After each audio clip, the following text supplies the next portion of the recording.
Bab 1059, Cari-cari kesempatan. Vero mengetahui kemampuan Agam. Jadi, setelah berpikir sejenak, dia bertanya. Apa kamu tahu soal sistem gerbang langit? Cuma sedikit. Jawab Agam sambil menggeleng. Betul juga. Kamu tidak terlibat proyek itu. Vero berkata dengan suara kecil. Tapi, kamu tahu tentang Kastara, kan? Setauku itu adalah senjata pertahanan negara dan sistem pertahanan nasional untuk berjaga-jaga terhadap invasi negara lain. Agam pernah mendengar tentang Kastara di 9 alam surgawi. Sistem gerbang langit adalah turunan dari sistem Kastara. Sistem itu adalah sistem serangan dan pertahanan yang sudah disempurnakan dan canggih. Senjata itu disiagakan di orbit dan daya hancurnya sangat kuat. Agam, kalau aku boleh tahu, apa ledakan kekuatanmu bisa menghancurkan negara kecil? Agam tertegun. Setelah menatap Vero dengan heran sejenak, Agam menjawab. Itu tidak mungkin. Tidak ada yang bisa melakukannya, kecuali pakai senjata nuklir. Kultivasi, teknologi dan kekuatan militer sama pentingnya. Menurutmu apa yang membuat Hinata sampai diberi julukan penguasa wilayah utara? Selain mengandalkan kekuatannya sendiri dan korps harimau, dia juga punya persenjataan berat yang canggih. Itulah membuatnya sangat ditakuti. Vero mengangguk dan berkata. Begitu, ya? Kembali ke soal sistem gerbang langit. Sistem itu sangat penting dan Hengki menyimpan hasil penelitian yang bisa menyempurnakan sistem gerbang langit. Sayangnya, orang itu sangat tertutup. Belum lama ini, dia diam-diam berkomunikasi dengan seseorang di negara lain saat masih terlibat dalam proyek sistem gerbang langit. Aku tidak tahu di mana dia menyembunyikan hasil penelitian itu. Ada banyak cara untuk berurusan dengan orang semacam itu, kan? Misalnya, pembacaan jiwa. Sahut Agam, agak mengernyit. Dia tidak menyangka bahwa pada era ini, masih saja ada pengkhianat negara. Dia berhubungan baik dengan negara asing. Kalau dia sampai merasa terpojok, dia mungkin akan langsung membocorkan sistem itu. Risikonya terlalu tinggi. Kita tidak boleh gegabah dan sebisa mungkin bernegosiasi dengannya.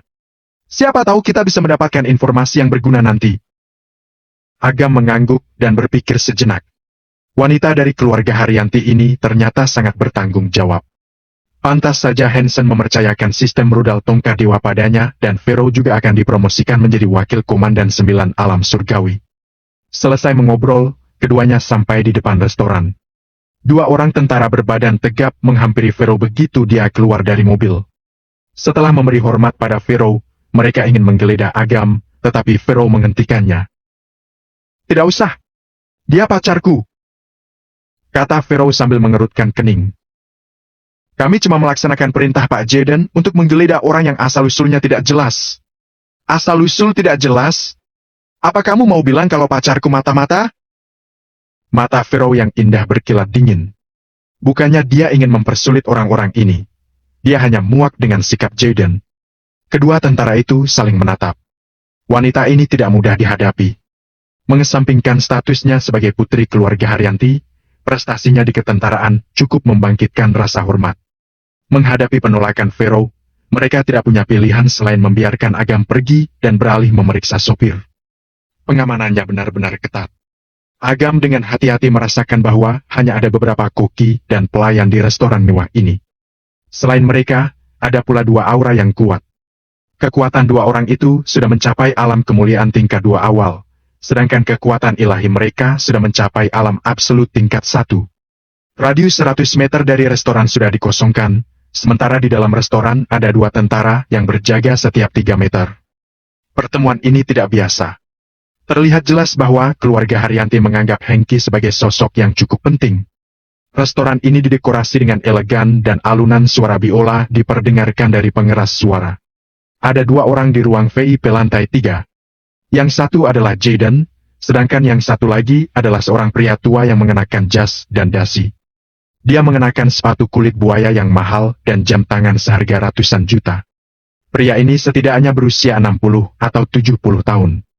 Rambutnya klimis dan wajahnya yang segar tampak dirawat dengan baik. Ketika Agam dan Vero berjalan masuk, Jaden memegang majalah dan menunjukkan isinya pada Hengki. Itu adalah majalah mode untuk kalangan kelas atas. Semua barang yang ditawarkan setidaknya berharga ratusan juta. Vero, kamu sudah datang? Ayo, duduk. Sapa Jaden sambil tersenyum ramah. hanya ada 3 kursi di ruang VIP ini. Jaden jelas sudah sengaja mengaturnya seperti itu untuk mempermalukan Agam. Vero menyadari hal ini dan mengernyit. Ketika dia hendak mengatakan sesuatu, Agam mendahuluinya dan berkata, "Bagaimana aku duduk kalau kursinya ada 3, sementara kita berempat?" Jaden berpura-pura terkejut dan berkata, "Maaf, aku lupa. Pelayan, tolong ambil kursi lain." Namun, pelayan wanita yang menunggu di ambang pintu menjawab dengan sopan. "Maaf, Pak Jaden, cuma ada 3 kursi di ruang ini. Bagaimana kalau saya carikan kotak kardus untuk tamu Anda?" "Konyol! Masa restoran sebesar ini tidak punya banyak kursi?" ujar Jaden pura-pura marah. Pelayan itu menggeleng dan berkata, "Maaf, Pak Jaden, memang tidak ada banyak kursi di restoran ini. Tolong jangan mempersulit saya." Bagaimana mungkin pelayan berbicara dengan nada seperti itu kepada pelanggan? Keduanya jelas sudah bekerja sama. Jaden mengerutkan kening dan menatap Agam tanpa daya, lalu berkata, "Maaf, restoran ini biasanya memang cuma melayani orang kelas atas. Kita seharusnya memesan tempat lebih dulu. Kalau tidak mau duduk di kotak kardus, mungkin kamu bisa berdiri saja. Apa kamu tidak bisa carikan kursi lagi?" Agam bertanya sambil melirik si pelayan. "Pelayan itu mungkin cuma pekerja paruh waktu. Jangan mempersulitnya," kata Jaden dengan sengaja di depan Vero. Pria ini memang terkenal keterlaluan dan sasarannya kali ini adalah Agam. Itulah sebabnya Vero tidak menyukai Jaden. "Ya, sudah kalau begitu. Karena kursinya cuma ada 1, kenapa kita tidak duduk di 1 kursi saja, Vero?" Agam menatap Vero sambil tersenyum. "Bagaimana caranya kita duduk di kursi itu berdua?" Vero memandang kemenakannya dengan ekspresi bingung. Bibir merahnya agak terbuka dan tampak sangat menggemaskan. "Gampang saja." Agam menarik kursi dan duduk lebih dahulu. Lalu, dia menepuk pahanya dan berkata, "Ayo, ini kursi empuk. Aku jamin rasanya lebih nyaman." Semua orang tertegun. Suasana di ruang VIP menjadi sunyi seketika. "Duduk di pangkuanmu." Mata Vero yang indah agak terbelalak dan pipinya tak pelak merona. Jika tidak ada orang lain, dia mungkin sudah menjewer telinga Agam. Apakah anak ini mau cari-cari kesempatan pada bibinya? Namun, Vero tidak langsung marah. Meski kurang setuju, dia tetap menurut. Dia juga sudah mengerti maksud Agam. Jadi, di depan mata Jaden yang terbelalak, dia segera duduk di paha Agam. Tas kecil miliknya diletakkan begitu saja di pahanya yang terbalut stoking hitam. Aroma maskulin yang kuat menerpa pipi Vero yang langsung merona. Inilah pertama kalinya dia bersentuhan dengan lawan jenis. Sayangnya, pria itu adalah kemenakannya sendiri. Agam menyeringai dan berkata dengan senyum masam. "Sebentar, aduh. Berat badanmu sudah tambah, ya?" Vero memutar bola matanya. Dasar bocah sialan. Vero harus memberinya pelajaran nanti. Mata Jaden merah karena terbakar emosi. Dia merasa sangat iri pada Agam sekarang. Di ibu kota kekaisaran, ada 4 wanita berstatus bangsawan yang terkenal cantik. Vero tidak kalah dari wanita-wanita ini dan mungkin adalah yang terbaik dari mereka berempat. Andai saja Vero tinggal di ibu kota kekaisaran, dia pasti sudah menjadi wanita tercantik di sana. Di ibu kota kekaisaran ini, dia jelas merupakan yang terbaik dalam hal kecantikan, penampilan, status, dan karakter. Kini, wanita tercantik itu sedang duduk di atas pangkuan seorang pemuda yang biasa-biasa saja dan tidak terkenal. Jika berita ini menyebar, mungkin akan ada banyak pria yang merasa tidak rela. Bab 1060, Hengki Bajingan. "Apa pantas seorang putri keluarga Haryanti berbuat begini di depan orang?" tanya Jaden sambil memaksakan senyum. Wajahnya merah padam. "Mau bagaimana lagi? Kursinya cuma 3. Vero menyayangiku dan tidak mau aku berdiri," jawab Agam tanpa merasa bersalah. Paru-paru Jaden hampir meledak karena amarah, tetapi dia tidak bisa membantahnya.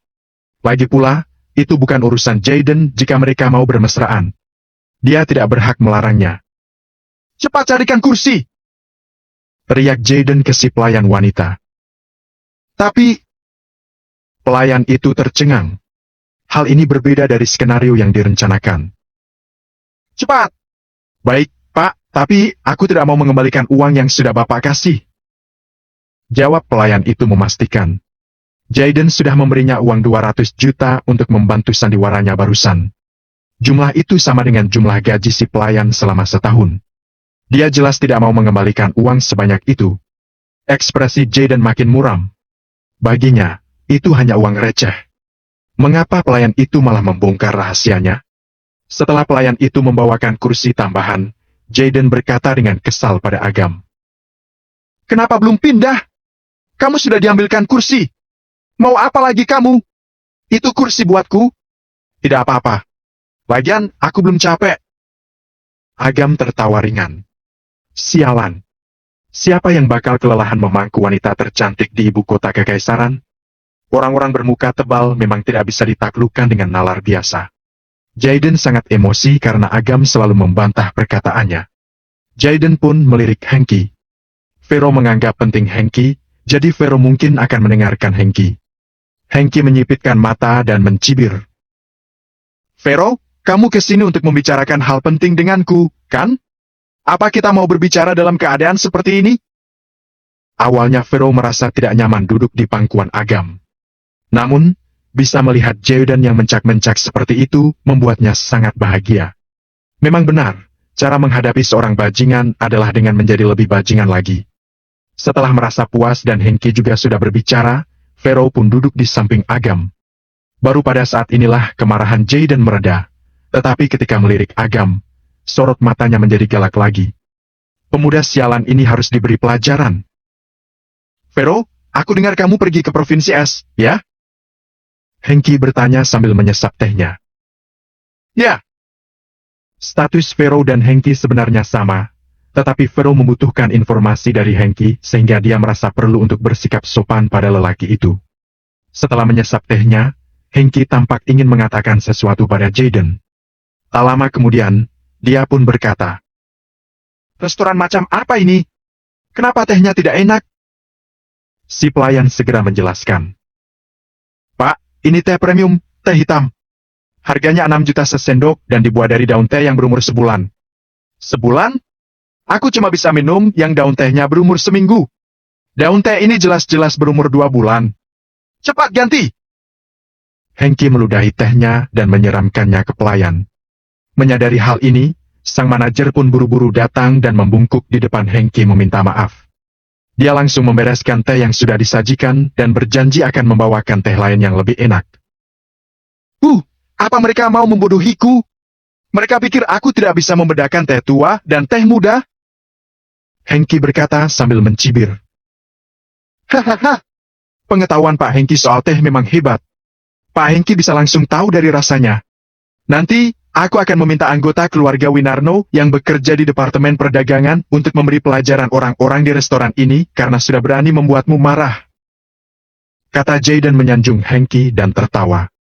Meskipun keluarga Winarno berkuasa, Hengki mungkin akan berguna buat mereka nanti. Itu sebabnya Jaden tidak ragu untuk menjilatnya seperti ini. Hengki menyeka mulutnya dan dengan santai membuang tisu. Setelah melirik Vero, dia berkata, lanjutkan, kenapa kamu pergi ke Provinsi S? Cuma jalan-jalan? Ya. Jawab Vero setelah ragu sejenak. Dia sebenarnya pergi ke Provinsi S untuk mencari Agam dan Kirana. Tetapi dia jelas tidak mungkin mengatakan hal itu. Omong-omong, negara barat saat ini juga sedang mengembangkan sistem petaka. Ini adalah saat-saat kritis. Kalau mereka bisa mendahului kita, proyek sistem gerbang langit akan kehilangan taringnya. Kata Hengki dengan lagak seorang tetua yang sedang berceramah. Vero adalah putri keluarga Haryanti, tetapi Hengki yakin keluarga Haryanti tidak bisa berbuat apa-apa padanya. Dia pun makin tidak takut pada Vero karena saat ini keluarga Haryanti juga sedang mengalami masalah internal. Mendengar itu, Vero sangat jengkel. Pria itu jelas sudah membocorkan kabar dan sengaja menunda-nunda penyelesaian proyek sistem gerbang langit. Namun, sekarang dia justru berkata seperti ini untuk lepas dari tanggung jawab. Bisa-bisanya ada bajingan seperti ini. Namun, Vero bukan orang yang bisa diremehkan. Dia segera berkata, Pak Hengki, proyek ini pada dasarnya baik-baik saja. Proyek yang Anda pegang adalah salah satu proyek inti dari keseluruhan proyek sistem gerbang langit. Kalau Anda tidak cepat-cepat merampungkannya, peluncuran sistem gerbang langit akan tertunda. Diam! Hengki menggebrak meja dan berkata dengan marah. Memangnya umurmu berapa? Aku sudah jadi peneliti waktu saat kamu masih orok. Beraninya kamu menceramahi aku? Kenapa kamu tidak ambil alih saja proyekku? Kebetulan aku juga sudah capek dan ingin liburan. Vero menggigit bibir merahnya dan tangannya yang terkepal sampai bergetar. Sudah banyak uang dan tenaga yang dikeluarkan dan hasil penelitian itu sudah ada di tangan Hengki. Jika Vero mengambil alih proyek ini sekarang, semuanya akan jadi berantakan. Dia harus mulai dari awal dan akan menunda kemajuan keseluruhan proyek. Hengki yakin dirinya tidak bisa digantikan. Proyek sistem gerbang langit ini akan menjadi miliknya. Hengki melirik Vero dan menikmati kemenangan ini. Dia senang bisa melihat keluarga Haryanti tidak bisa berbuat apa-apa padanya. Dia bahkan memiliki kekuatan lebih saat bernegosiasi dengan mereka.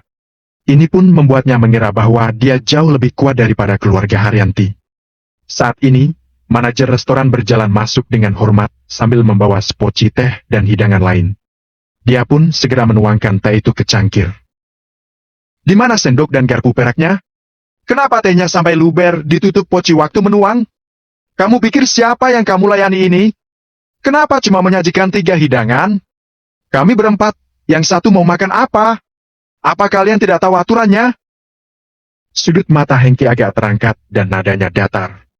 Dia terlihat seperti orang tua yang menceramahi anak kecil. Sang manajer buru-buru meminta maaf. Meski tidak tahu siapa Hengki sebenarnya, dia tahu dari sikap Hengki yang mengintimidasi itu bahwa Hengki bukan orang yang boleh dia singgung. Apa kamu tidak pernah diajari? Ini semua aturan dari zaman nenek moyang. Hengki menggebrak meja, menatap sang manajer, dan mencibir. Kamu bukan penduduk asli ibu kota kekaisaran, ya? Manajer itu buru-buru menggeleng. Orang pendatang memang sombong. Mereka pikir mereka lebih hebat dari orang-orang ibu kota kekaisaran sampai tidak merasa perlu mematuhi aturan leluhur. Kata Hengki sinis sambil melirik Agam. Dia seperti ingin menyeratkan bahwa Agam tidak tahu aturan. Sorot mata Vero menjadi tajam. Tidak masalah jika Hengki menghinanya, tetapi dia tidak bisa membiarkan orang tua ini merendahkan Agam. Dia sangat menyayangi kemenakannya itu. Pak Hengki, saya tahu Anda sibuk, jadi saya cuma akan menanyakan satu hal. Apa hasil penelitiannya masih Anda simpan? Vero bertanya dengan nada dingin. Bab 1061, apa kamu pikir aku tidak berani memukulmu? Hengki memicingkan mata dan berkata, harus berapa kali aku bilang sampai kamu paham? Penelitianku macet, belum ada kemajuan baru. Hasil penelitian apa yang kamu minta? Penelitianku belum selesai, mau dapat hasil dari mana? Apa kamu mau menyuruhku main sulap? Vero, masalah ini sifatnya rahasia. Pak Hengki tidak bisa bicara banyak di sini karena ada orang luar. Jayden menyipitkan mata dan lanjut berbicara dengan sedikitnya terselubung. Mansion milikku belum lama ini selesai dibangun. Bagaimana kalau malam ini kamu ke kediamanku? Kita bisa membicarakan masalah ini dengan detail. Setelah berbicara, Jayden menatap Hengki dan berkata, Pak Hengki, beberapa waktu lalu aku ke Surakarta dan membeli cendera mata di sana. Aku mau menghadiahkannya padamu untuk menunjukkan rasa hormatku. Cendera mata? Bagus! Mata Hengki berbinar-binar. Apalagi cendera mata dari Surakarta jika bukan perhiasan emas dan gadis-gadis eksotis. Aku masih ada urusan malam ini, jadi aku tidak punya waktu ke rumahmu. Kita bisa bicara di sini saja. Menurutku tidak ada masalah. Vero langsung menolak dan tidak memberi Jayden kesempatan untuk macam-macam. Jayden tidak akan berani berbuat apapun padanya. Tetapi Vero sudah telanjur membenci arogansi Jayden dan Hengki dan kesepakatan jahat yang mereka lakukan di belakangnya. Urusan apa? Apa urusan itu lebih penting daripada merampungkan sistem gerbang langit? Vero, aku bukannya mau mengkritik, tapi kamu harus sadar diri. Meskipun keluarga Haryanti sangat berkuasa, proyek sistem gerbang langit ini bukan cuma bisnis keluarga Haryanti. Ini proyek penting untuk meningkatkan kekuatan negara.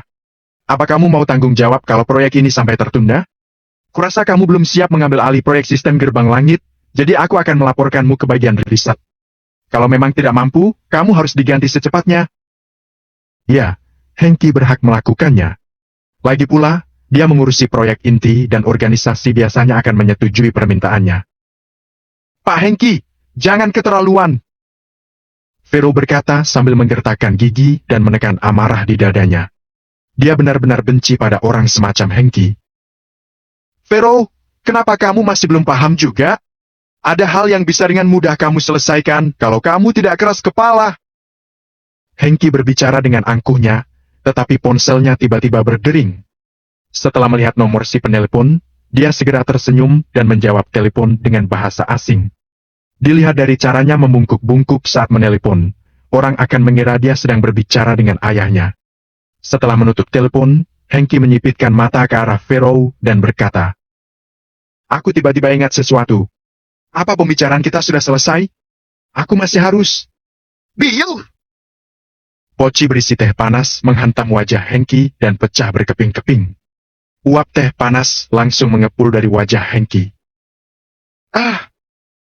jerit Hengki.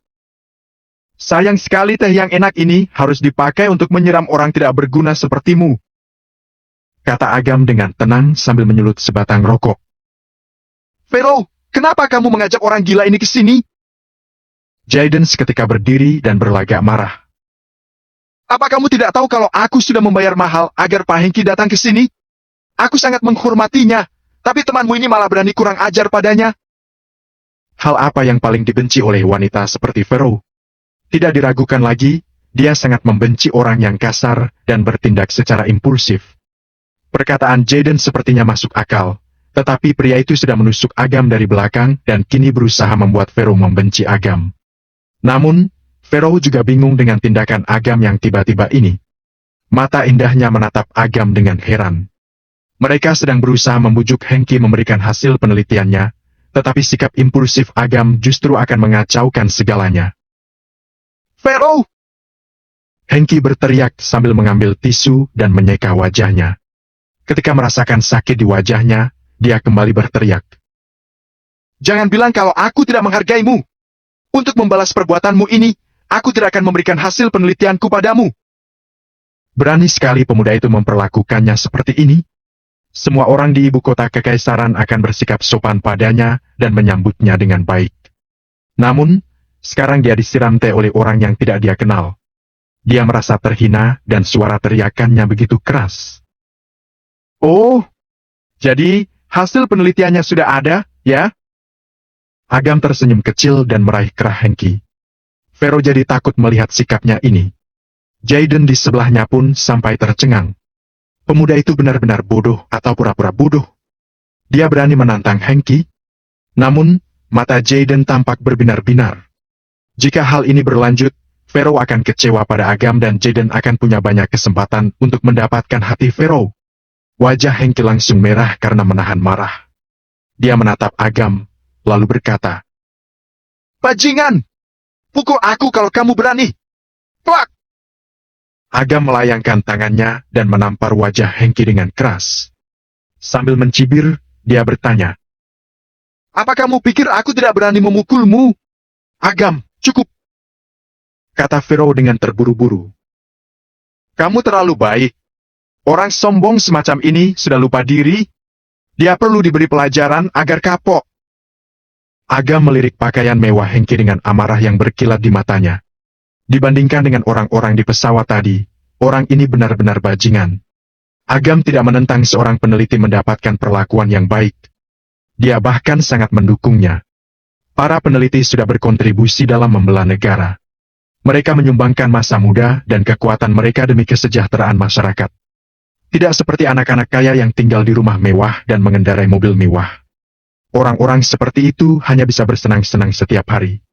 Namun, jika seorang peneliti terbukti jahat, sombong dan membelot ke negara asing, apakah dia masih perlu dihormati? Apakah mereka masih layak diberi fasilitas? Terima itu fasilitas. "Berani-beraninya kamu menamparku!" Hengki berteriak sambil memegangi pipinya. Matanya membelalak dengan tidak percaya. Dia benar-benar ditampar oleh seorang pemuda? "Kalian tangkap orang ini dan bunuh dia karena berkhianat!" Hengki berteriak kencang. Namun, tak lama kemudian, Hengki dan Jaden tercengang. Tidak ada jawaban dari luar ruang VIP. Ada yang tidak beres. Penjagaan di luar sangat ketat. Tentara seharusnya bisa mendengar keributan di ruang VIP dan akan bergegas masuk. Apalagi, ada dua petapa agung alam kemuliaan yang berjaga di dekat sana. Tidak mungkin tidak ada yang datang.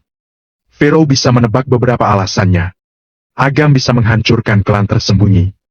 Dengan kekuatan semacam itu, petapa agung alam kemuliaan tingkat 2 mungkin akan kesulitan merasakan keberadaan Agam jika Agam memang berniat menyembunyikan orangnya.